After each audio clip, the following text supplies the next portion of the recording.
You're watching It's Life Live with your hosts, Juan Lee and Oliver Marcel. Come join us for enriching, enlightening, encouraging, and thought-provoking conversation. Let's go. What's up, everybody? Hello, hello. Hey, Oliver, what's going on? Man, I can't call it. Isn't that what you're supposed to say once you're over 50? Wow.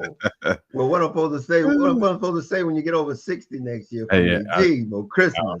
I don't know. I was watching. Who was it that was talking about that? It was Tony Rock, Chris Rock's brother, talking about just how older guys talk.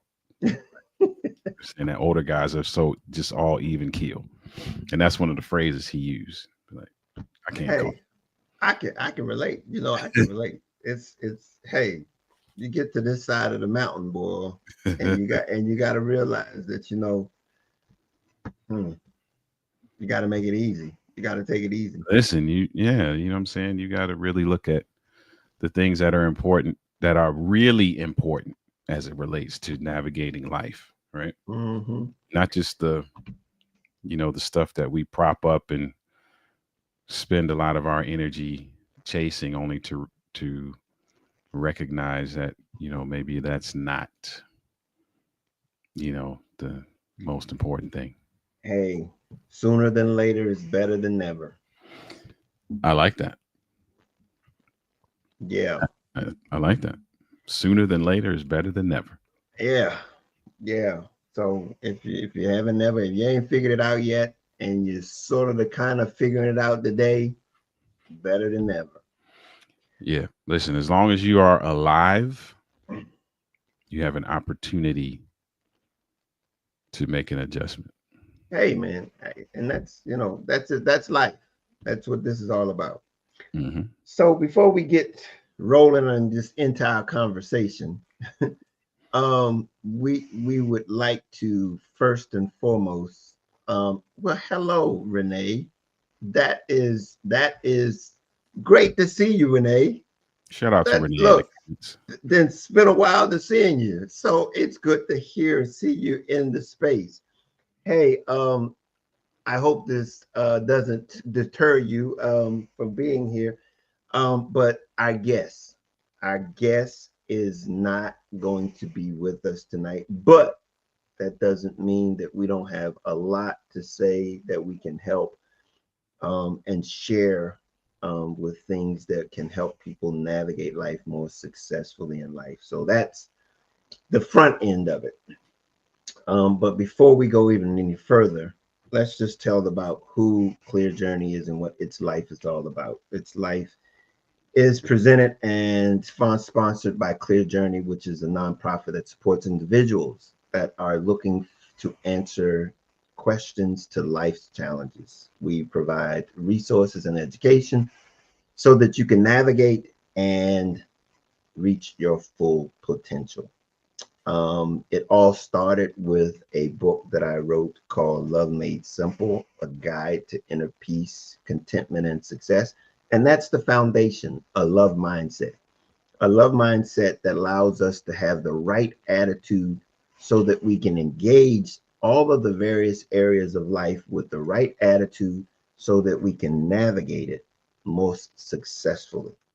So that's what we do. And if you're interested in being a part or subscribing or being a member of our community, please, by all means, if you're on YouTube, please subscribe, hit the like button, hit the bell so that you know that we're up and on, and so that you can become a member or a part of the community. Also, as you might know, if you're on any of the other social media, we're on Facebook, Instagram, LinkedIn, along with YouTube. So by all means, be a part of the community. If you are listening to us on either of those other platforms like Facebook or Instagram or LinkedIn, go over to YouTube. Get onto it's Clear Journey Inc. is our YouTube channel. Be a part of the community. We really appreciate it. That being said, one of the key components of what we do, and we talk about three areas specifically, and that's finances, relationships, and health and wellness. And one of the areas that we promote very intentionally and heavily, and that is your finances. And what we have for you, if when you become a part of our community, if you will, please, and we're looking for you to be a part of our community, go over to clearjourney.org, and there is a book over there. It's a book about budgeting, about before you can be able to be a good steward of your money, you have to understand and realize where your money is going. And so budgeting made easy. The guide to taking charge of your money is over there for you. It's all you got to do is, you know, just put in for ask for it. We'll send it to you for free.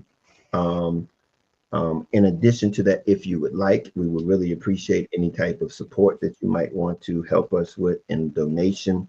That would be absolutely wonderful also.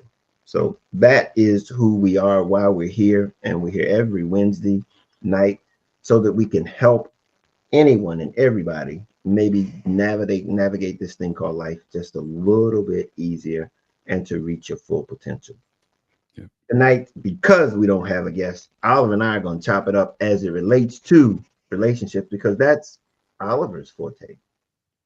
That is Oliver's forte. where I live. So that's what we're going to do. Oliver, so how's things been going today? I mean, we're just going to pick it up and just have a great one. And however you want to run it, we're going to run it because you know Yeah. what? The right mindset is what it takes to be able to have a good relationship. The right mindset is what it takes to have a good relationship. My day was, well, you know how my Wednesdays go. My Wednesdays are pretty much all the same. I'm generally, for the better part of my Wednesdays, I'm usually running errands for my parents. So my parents are not as mobile as they used to be, don't drive and that sort of thing. So I just make sure their groceries and, you know, other little things that they may need to get done, go to the bank, that kind of thing is typically how my Wednesdays go. And so once I return from there, I'm usually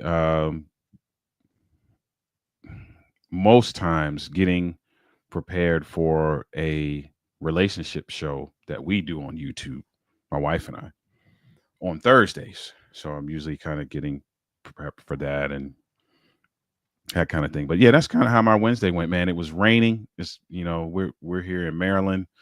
You know, those of you know in the Maryland area, it rained all day long. I'll All take day the long. I'll take the rain over snow any day. And I am with you 1000%. And as in true Maryland fashion, not only did it rain all day, but it was also 60 degrees.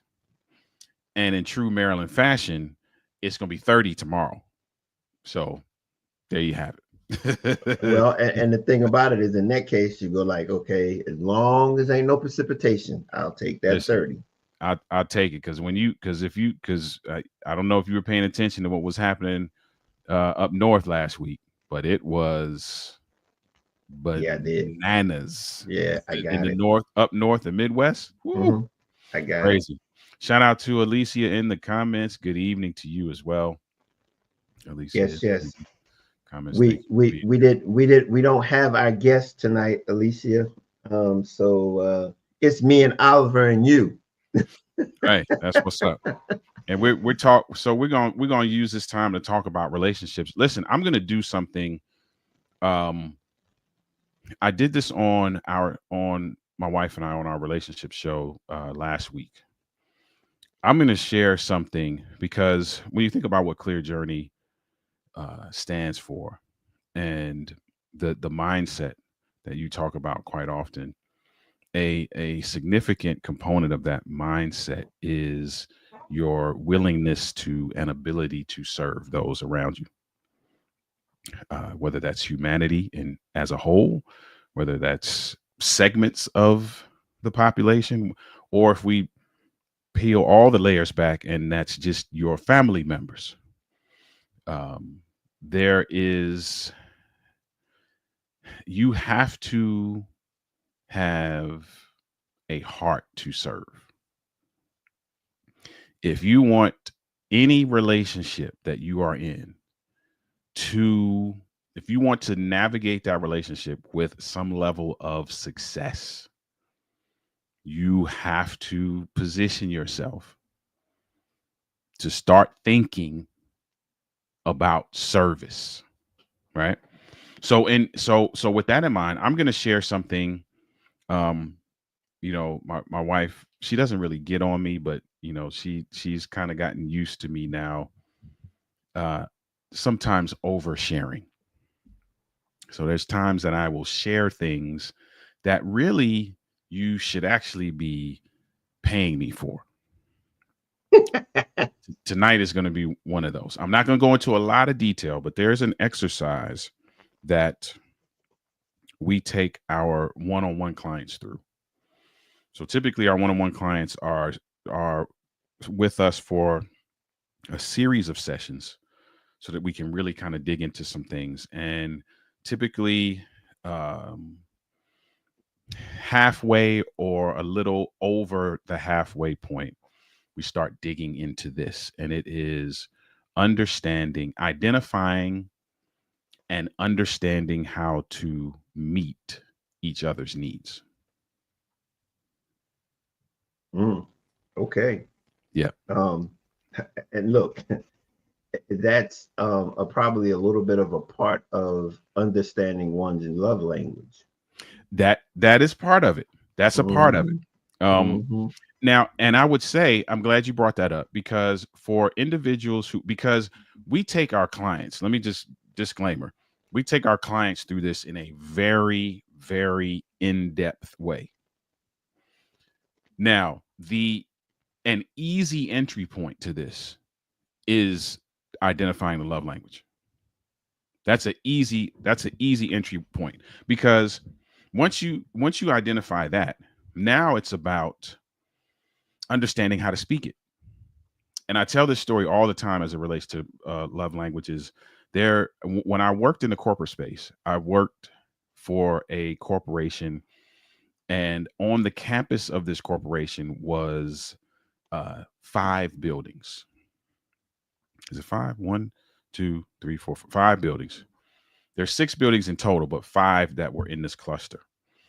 And there was a guy, he was the head of, was he the facilities manager, I believe. His name was Severio, Hispanic gentleman. He and I mean, the nicest guy I've ever met. One of the nicest guys I've ever met. And he and I kind of formed this relationship. So as I would move about the buildings, I had the position that I had, or one of the positions I held during my stint in that company, allowed me to meet a lot of people on a daily basis. So he and I formed a great relationship. And after a while, to make the story short, he would insist that I speak to him in Spanish. I don't know Spanish, right? We're talking about love languages here. So I'm going somewhere with this. Yeah. He would insist that I would speak to him in Spanish. I don't know Spanish. So often what I would have to do is I would have to say, Severio, I'm trying to say this, this, and this. How do you say this in Spanish? I'd actually have to ask him. I Hmm. couldn't guess because I don't know that language. Hmm. So in order for me to learn that language, I'd have to ask questions. And he inadvertently had to share with me how to say said thing. Sometimes he would write it down for me. Sometimes I would write it down. And we got into this rhythm where it got to the point where one, I had all these notepads that were very similar to this on my desk at work, that were filled with phrases and conversational things and all of this stuff that I would practice. So fast forward the story even further. I'm getting better with this. We're having these little, water cooler talk conversations that I can kind of keep up with in Spanish. I end up going to the corporation's 6th building, which is somewhere different. So it took me away from the area where I would normally be for Hmm. about 3 or 4 months. I didn't really see him. Now, I also did not take all of my stuff I had on my desk in my original building to the new building. So I wasn't practicing either. So we're going to come to the end of this story and we're going to see how this wraps, how this makes sense. I finally get back to the building where I would normally be on a daily basis. I run into him and he just starts talking in Spanish. And I'm looking at him like a deer is looking at headlights. And I'm like, Severio, I haven't been practicing. I forgot how to say such and such. So, why did I even tell that story? It's one thing to identify your mate's love language. It's another thing to know how to speak it. And sometimes, often, always, even when you are learning to speak another language, you have to practice. You have to put yourself in a position to say those words all the time. You may have to ask how to say those words. So you may have to ask your mate, how do I love you in that way? How do I serve you in that way? How do I care for you in that way? So that you can be consistently speaking those languages, whatever it is, after you identify what it is. So that's my story that I always tell about the love language thing. Um, yeah, it's one thing to identify it. I can identify Spanish all day long, but I can't get in no conversation with nobody. That's a very interesting way you put that, because that's exactly because you've got to now put on that ability to Hmm. be able to provide that need, to be able to provide that love that's necessary for that mate, for that spouse. Hmm. And in many cases, the things that I've learned about the love languages is that they're very indicative of the things that you lacked as you Mm. grew up. Okay. Okay. And so, if that's something that you have been familiar with and your spouse has not been familiar with, so Hmm. that's their love language. Hmm. And so, but then you begin to overlook, or even to be able to conceptualize what it is that they're asking for, because it's been something that's been very easily done for you and done to you. Hmm. And so it's not something that you know how to necessarily demonstrate, because it's like, and it's wow, it's wow, because it's so interesting that you said that, because you've got to be what they want you to be to them. And that's the key for, and those two words are key to them. Mm-hmm. Mm-hmm. Because here's the thing: if we use the Spanish speaking scenario, there were certain words that Severio would teach me that were uh, exclusively aligned to his particular dialect in the Spanish language. So if I was talking to somebody who was from somewhere else, he was from what was he from? Portugal? I can't remember. I think it was Portugal. But if you're talking to someone from Spain, or if you're talking to someone from a different, those words may be a little bit different. So Mm-hmm. to them is key. Alicia in the comments said attachment styles and love languages are generally rooted in childhood experiences. Indeed. And the attachment style piece is a whole nother conversation. Mm-hmm. We could literally Mm-hmm. have an entire conversation on the attachment styles piece. But understanding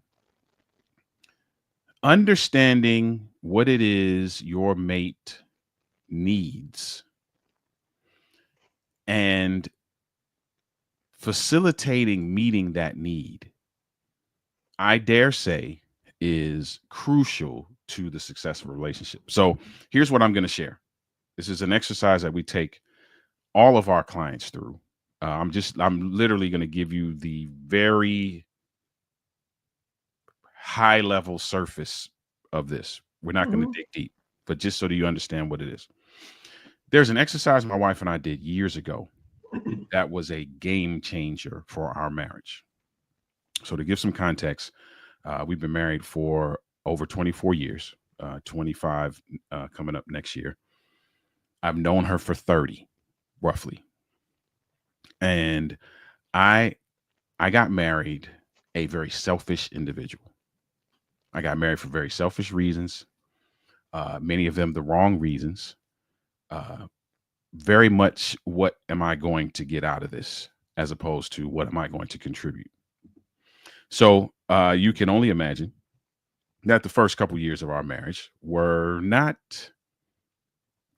something that would land us in Phenomenal Marriage Magazine, if that was a thing, right? So, so fast forward several years ago, we did this assignment where we had to identify our most important emotional needs. Going through that process, and I'll give you an overview of what the process was. That literally, I just put a clip about it on social media because we talked about it last week. That was a game changer for our relationship because what it did was it opened my eyes to the things that were important to her. It also provided me with a blueprint on how I could provide those things consistently and successfully. And it allowed, and that focus caused me to take focus off of myself. So here are what you're looking for as it relates to needs. There are a lot of different needs, right? You have needs that just make you comfortable. And like for example, here's a need that just makes you comfortable. A need that's a comfort thing for me is my wife fixing my plate or um, making me tea or just some of the things that just kind of happen to become everyday routine things, right? Now, although those are important to me and have become important to me, they do not make or break my relationship. They don't necessarily endear me to her or make me feel some kind of way about her. The needs that we had to identify are there are certain type of need that when that need is met, you tend to fall in love with the person who met that need. So folk if that are watching now or watching the replay, you may have heard maybe your friends say, "Oh, he does this certain thing for me," or she says this kind of thing, and you can kind of tell that they're falling for this person. They're talking about something that's attached to an emotional need of theirs, and it's being met, and they're starting to develop feelings for this person. So these were the things we had to identify. And here are the 4 questions we had to ask. So I'm not going to go too deep into this because you need to become a client to really get the whole experience. But here are the 4 things you need to really flush out once you identify what those most important emotional needs are. Why is the need important to you? You need to know that. The second thing you need to know is how does meeting that need benefit the marital team? Because remember, we're not trying to be selfish here. We're trying to create an atmosphere of cyclical servitude, right? So, how does this need, if I have a need and my spouse meets that need, how does meeting that need benefit the marital team? That's the second question.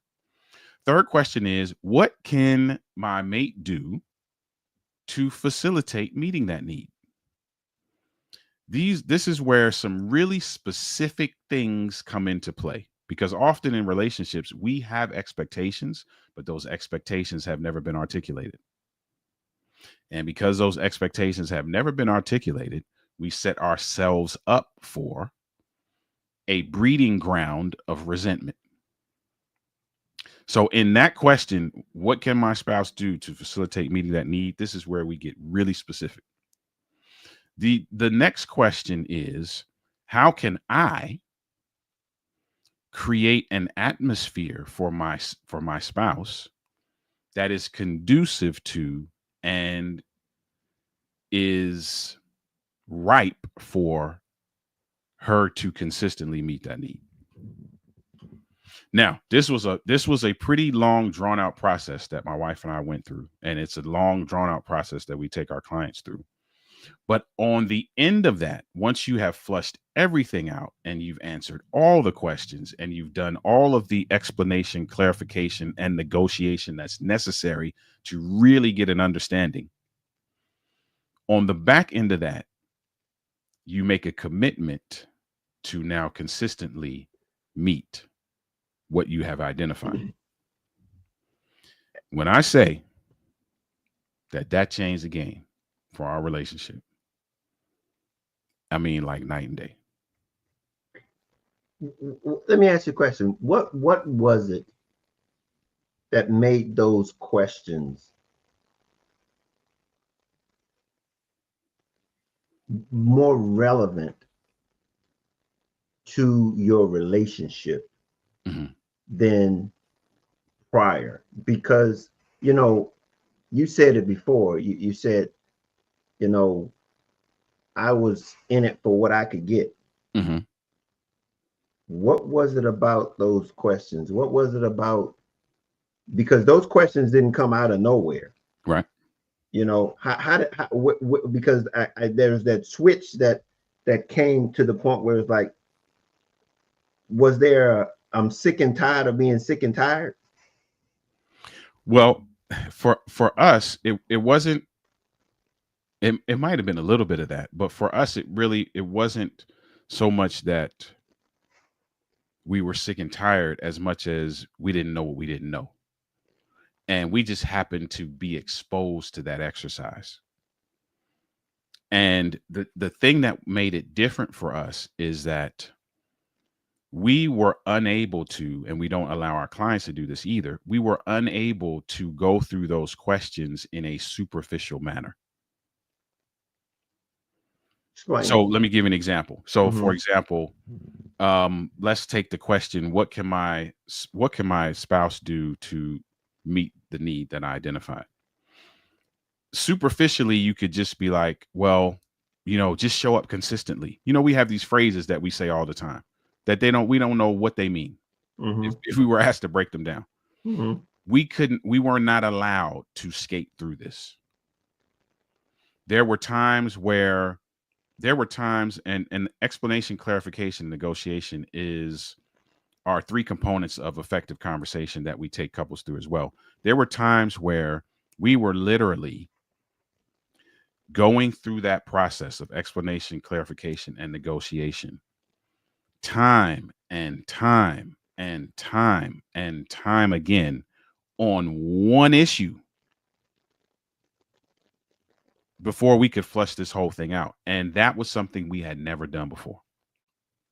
But It was here's the thing, did you know where you were headed in the process of doing it though? That's what I'm saying. I mean, did um you have any idea as it relates to the aha moment at the end?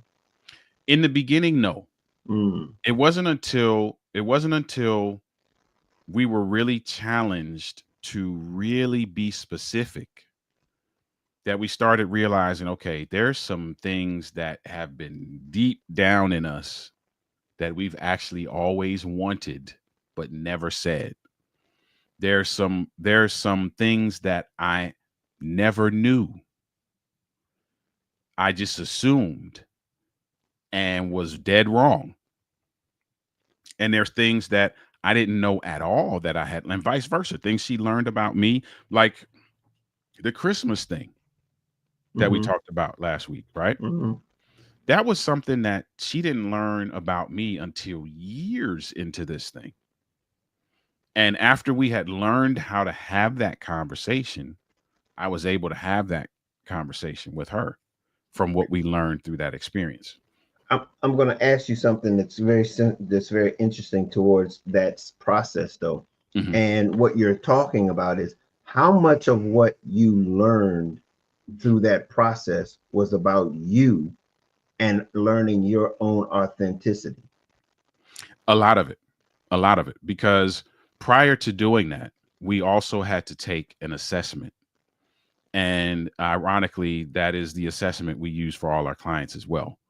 Um, we took a couple assessments, but this one in particular, the very first part of the assessment talked about identified our personality style. And then every other segment of what we went through, whether it be conflict, finance, intimacy, whatever, it was all, they all tied it back to our personality. So there were things that we were like, okay, that's why I always do that. That's why we don't ever, that's why we kind of butt heads on this particular issue, because you see it that way. And and we had never taken the time to really to dig into to try to understand that.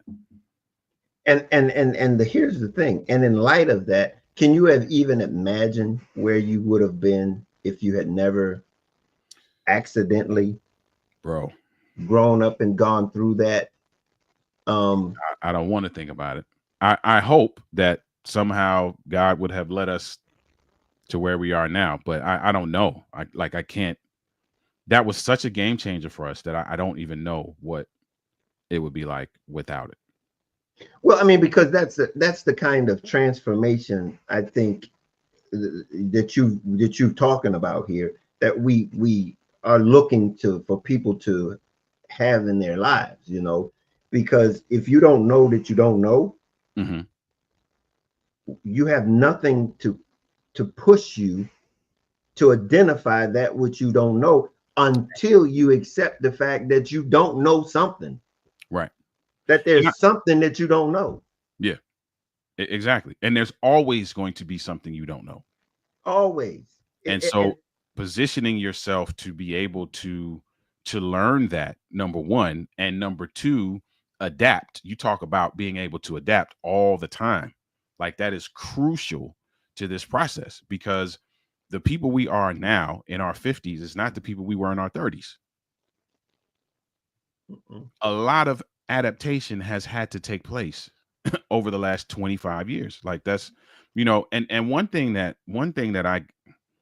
I got so much out of that experience that was beneficial. But there's one thing that I want to share, because there may be one person who's listening now or watching the replay who this will be a freeing thing for them.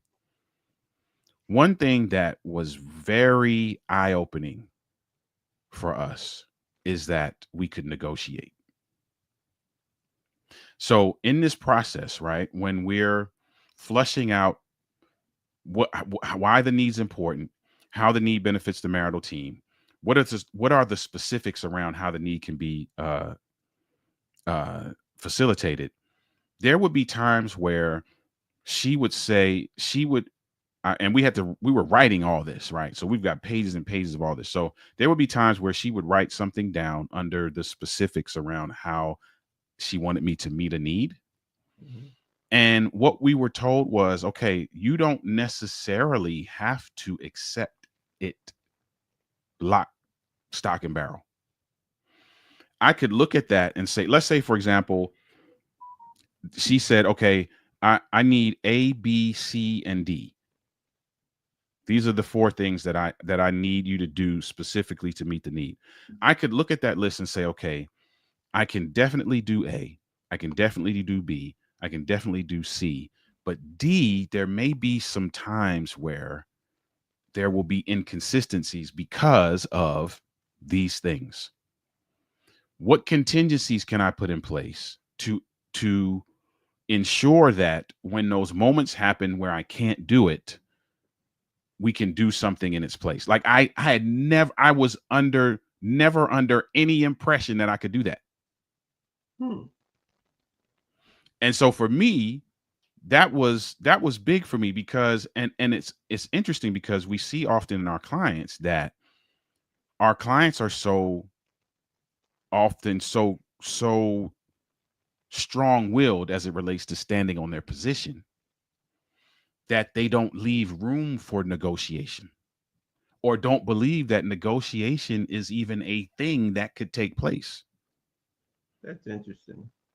That's And interesting. for me, that was a wake-up call, because sometimes you'd be like, well, I and knowing how to articulate that, as opposed to just saying, oh, I ain't doing D because I know I can't do that. No, no, no, hold on.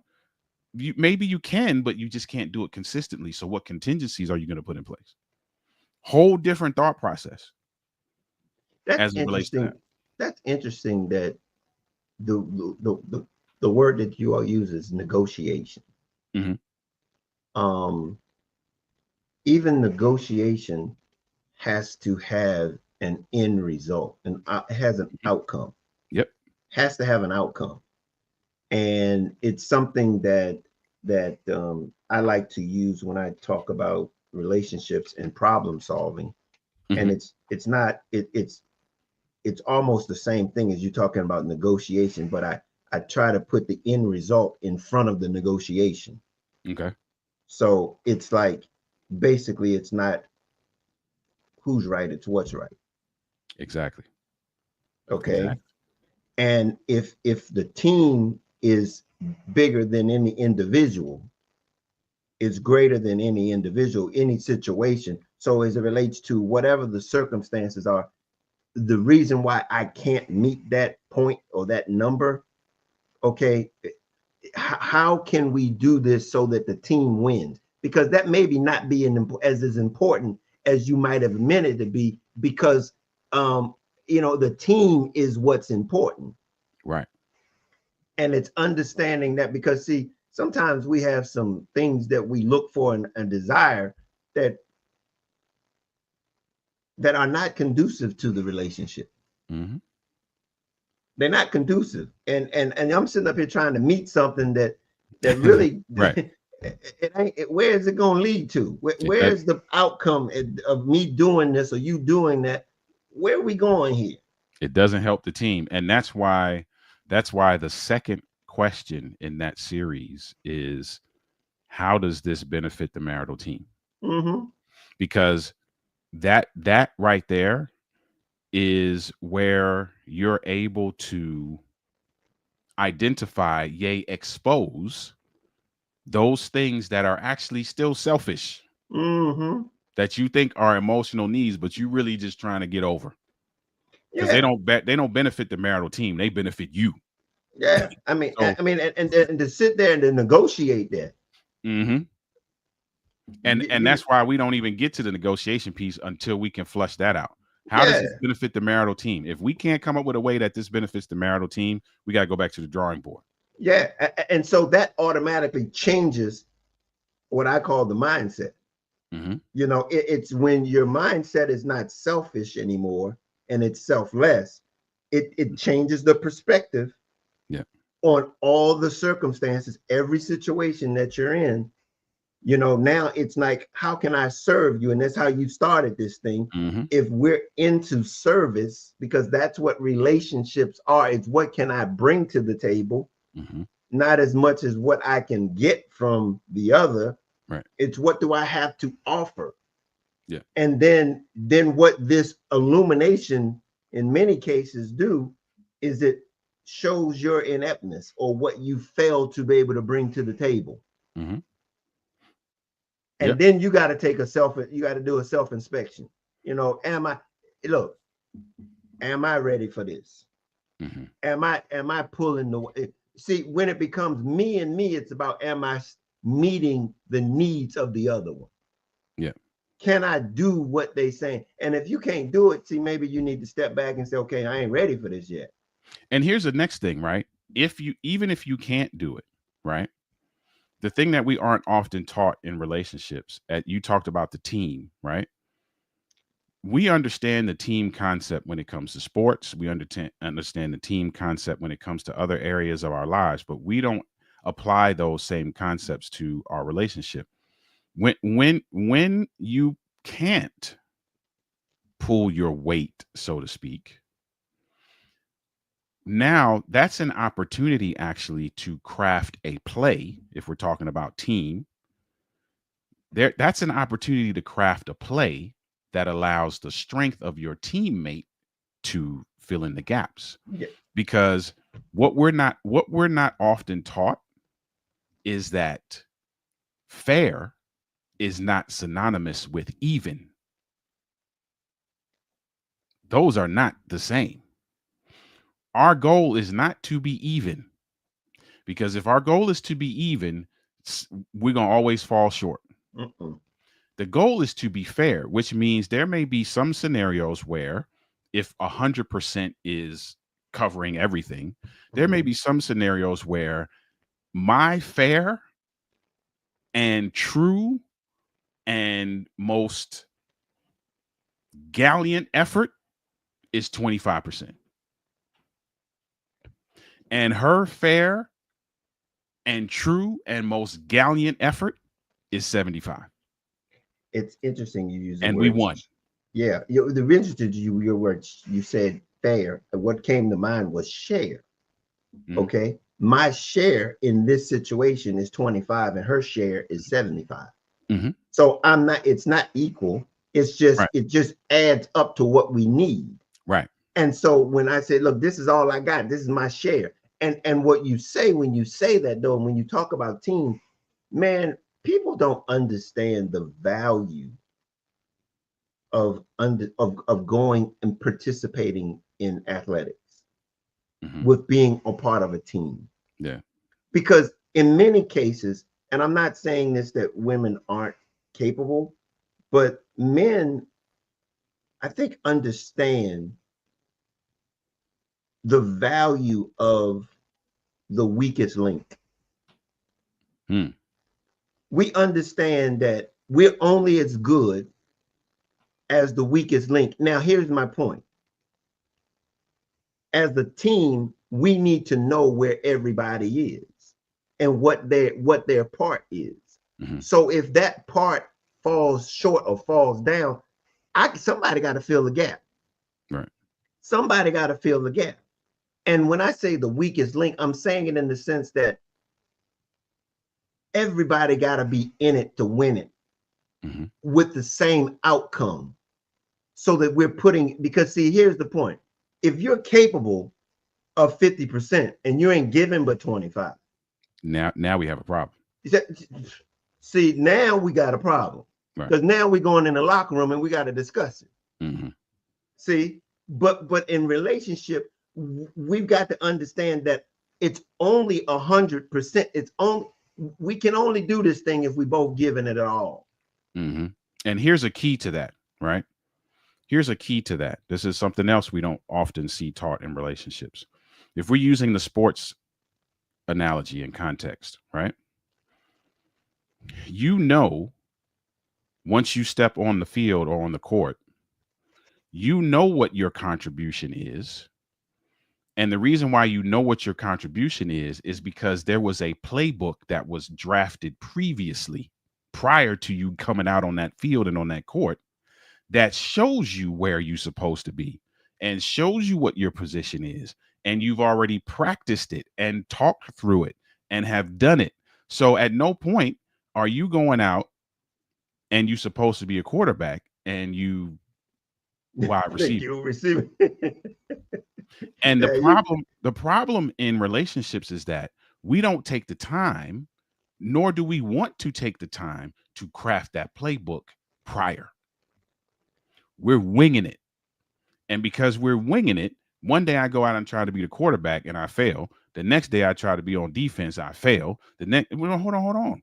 How about we take some time and flush this thing out and have some conversations and craft some strategy and create a playbook so we know where we plug in. So every time we hit that field, aka whatever the scenario is in life, we already know.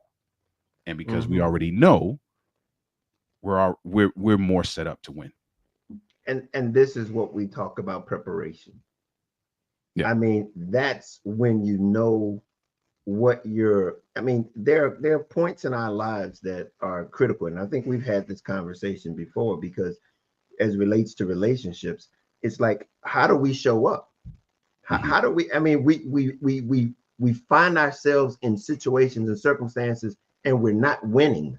But in many cases, we got to realize, how do we show up? And I think that's the point that you were trying to make, is that there were things that you didn't know.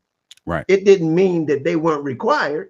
It didn't mean that it wasn't required. It just that you were participating in something that you didn't have all of the equipment, all of the things needed to participate in it the way it was needed to participate in it. Yep. And that preparation, a significant part of that preparation is, and you talk about this all the time, you knowing yourself And that kind of goes back to what Alicia was saying, talking about attachment styles. We many of us don't know what our attachment style is. We just know that, okay, when this particular thing happens, I feel some kind of way, or I act this way, or I react that way. Why? Because you got a certain kind of attachment style that takes you there. Okay, once you identify that and you recognize it and you know it now, what adjustments need to be made? What therapy do you need? What, and the whole list of what's happened after that, right? That now, on the backside of answering those questions, sets you up for a level of success now that you would not have experienced if you were just winging it and you didn't know. And it's amazing how relationships will bring those things out in you. Mm-hmm. Those I'm going to call them weaknesses, those things that you were unaware of. Right. Your relationships will bring them out, and it doesn't matter if they're professional professional or personal. Mm-hmm. It doesn't matter, because there's going to be some type of conflict that you're going to draw on what you know about yourself Right. and address that situation with. Yeah. And that's the thing that I think many of us are comfortable with, unfortunately, until we're confronted to the point where we say, okay, look, I'm tired. I can't do this anymore. I mean, that You know what's interesting though, and I say this all the time. What's interesting to me is that all of this stuff we talk about as it relates to building and maintaining healthy relationships, we actually do in all the other areas of our life. If you think about it, right? In the corporate space, I conducted meetings, I facilitated meetings, I had to communicate, I had to make sure that my intentions were clear, whether it be written, whether it be oral, uh, electronic. I had to make sure that the team knew what what the goal was. We often had to collaborate. We often had to go back to the drawing board. We often had to sit down and have conversations about what the direction is and who's going to play what role and what. If there was any conflict, we had to make sure that it was resolved because there was an end goal in mind.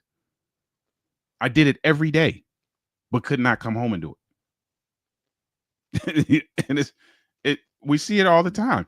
And it's interesting because any client who's ever been with me, they'll tell you this. I often, in the beginning, I ask them what they do for a living. And they often look at me like that's a very off the wall question for what I'm talking about, trying to communicate with my spouse. Ask me what I'm doing for a living. You'll see, because I guarantee you 9.9 times out of 10, I can take something that they do in their career and point it back to something they should be doing in their marriage. mm-hmm, I can agree. I mean, Or not doing, vice versa. mm-hmm, mm-hmm. And it's interesting because when that when they recognize that, Mm-hmm. um, it interesting because it can show things probably that they probably don't like doing in their jobs, Mm-hmm. Yep. or that they do like doing in their job, or and they don't do them at home. I mean, Yep. for whatever reason, they're just not doing them at home. Yep. Stuff that they're And good at. mm-hmm, It also brings out the opposite too, right? So I had a client some years ago. The wife was a C-suite executive. The husband was a lower level individual contributor, right? So right there, you kind of have that dynamic that people deal with, where six plus figure earner, mm-hmm, regular, quote, whatever regular means, guy, right? mm-hmm, But the way she approached her team is the way she had tried to approach her marriage. And often he would be like, listen, I don't work for you. Like, you're treating me like I work for you. Right. So there's pieces of that you can take that are both positive and that are detrimental mm-hmm. to illustrate how to craft better strategy, how to make different adjustments so that you can win as a team. And you've got to understand the different, and like I said, it's personal and professional, but you've got Mhm. to understand what's the goal, the end result of what you're trying to do. What's your team like when you're at work? Your team's object, the end result of your work is different than the Mhm. objective of your team at home.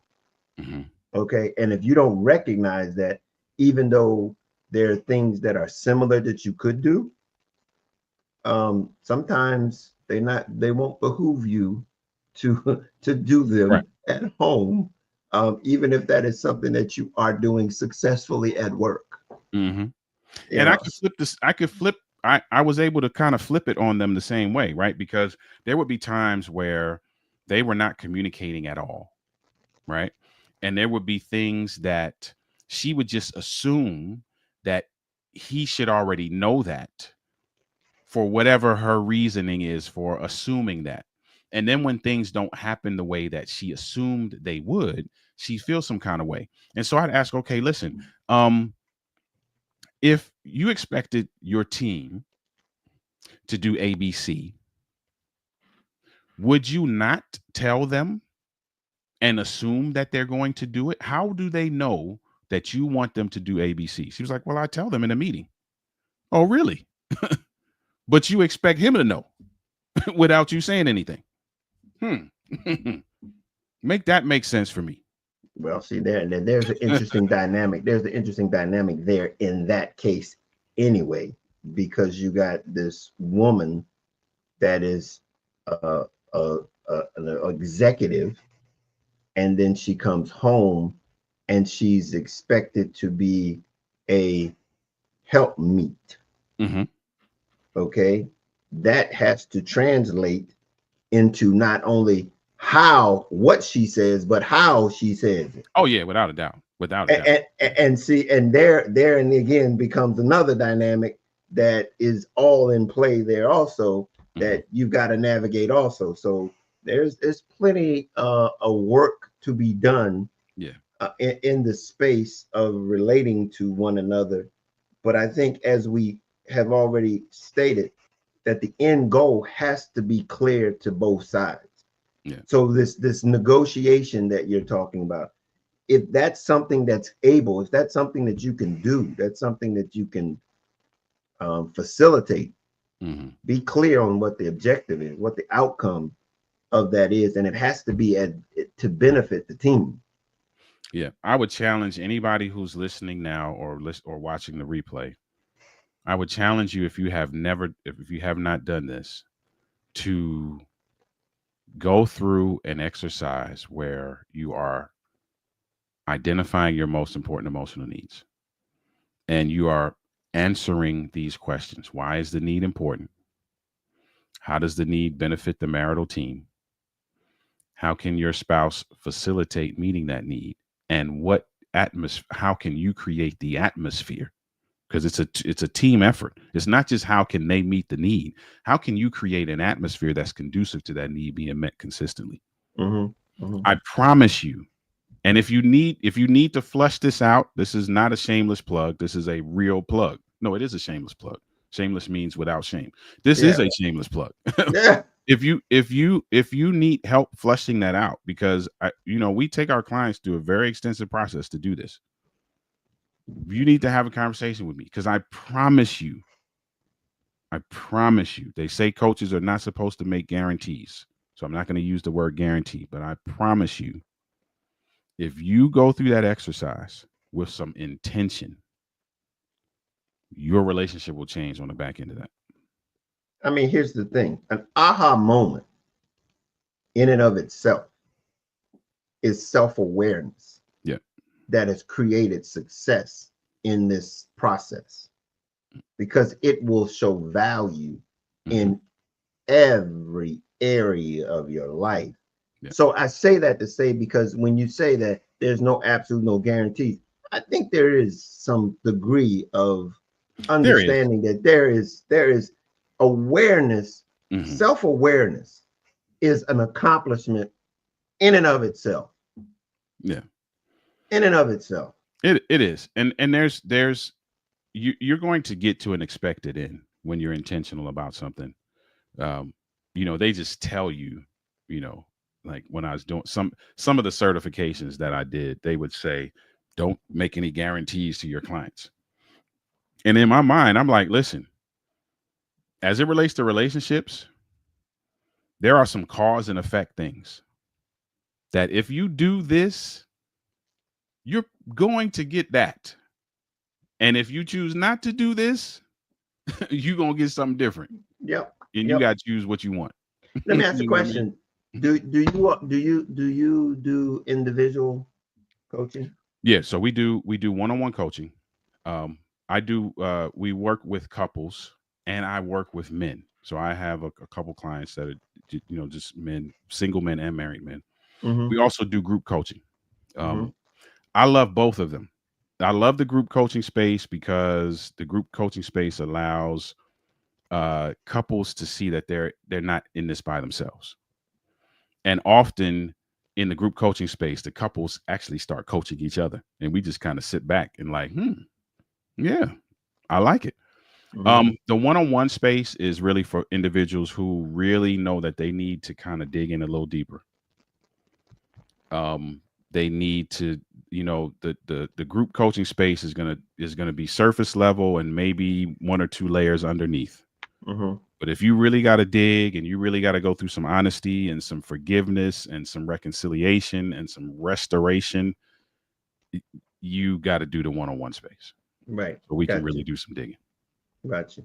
Well, I guess to call that a good segue for you to say who you are and tell people exactly how they can reach you is this prime time. It's the time to do that. Is right now. Absolutely. I am everywhere on social media. That is the social media handle at Denali LLC. So if you're a social media person, come follow us, particularly on YouTube and TikTok. But we are other places as well: Facebook, Instagram, Pinterest, some of those other places. But particularly YouTube. YouTube, there are 400, almost 500 pieces of content on YouTube where, and I tell people this, people, I had a business coach who got really upset with me when I said this, but I keep saying it. Listen, you could literally go to our YouTube channel and you would never have to hire me as a coach. And I'm okay with that. There's that much value in the YouTube channel. If you just went there and was like, you know what, for the next 8 months, I'm just going to watch videos on his YouTube channel, you won't need me. I promise you, you won't. At least Um, tell them to subscribe. yeah, please subscribe. Please subscribe. That will help. That will help. But yeah, there's so much content there. There are coaching sessions there. We do a YouTube show every Thursday and every Saturday. That's there. There's a series called Short Tips for a Long Marriage that is like 240 videos in that series. There's stuff there. So if you're really serious about um, you know, building and maintaining the relationship of your dreams, social media is right there. If you want to connect with me via email, you can email me at the email that's on the screen, Oliver@denali.org. Denali.org is also the website. I'm a coach, an author, a speaker, do seminars, workshops, retreats, author of the book Overcoming the Man Laws for the man who wants to be his best despite what he was taught. And I don't know if you can tell, if you can hear it in my voice. Generally, when I'm talking relationship stuff, I get a little bit more animated, a little bit more. I love this. Like I eat, dream, sleep this. So I'm really, really passionate about seeing relationships thrive and seeing men win in every area of their lives. So if that's something that interests you in any way, shape, or form, connect with me and let's have a conversation. That's great. Well, by all means, people reach out to Oliver. He's one of our connected resources that we have here. So reach out to him, and that's one of the reasons why he's a part of us. So, and if that is something that you need, by all means, reach out. Again, we apologize for our guests not being able to be here tonight, but I hope you were able to gain something that can help you navigate life a little bit more successfully. We will be back next week with another guest, hopefully. And we're going to be doing some changes that are going to be coming up in the next few weeks. So the new year is going to probably present something a little bit different. So be on the lookout. But by all means, if you have not joined our YouTube channel, please join our YouTube channel and support us by becoming a subscriber of our YouTube channel. Remember that we're here for you. So we really would like for you to help us and help you. Anything else you got, Oliver? No, that's it. Thank you guys for being here. Those of you who are in the comments, we appreciate you. Those who are watching Absolutely. now or watching the replay, we appreciate you. And go and check out other episodes. Phenomenal guests, great conversations, incredible value. Absolutely. That's on our YouTube channel at Clear Journey Inc. Alrighty. And as usual, we can't change life, but we can help you navigate it. Until next time, we'll see you then. Later. And happy holidays, actually. Oh, Um, absolutely. It's I keep almost here. I keep forgetting it's December, but Yeah. I understand that's kind of easy for you. yeah. Till next time, we'll see you guys. Alrighty.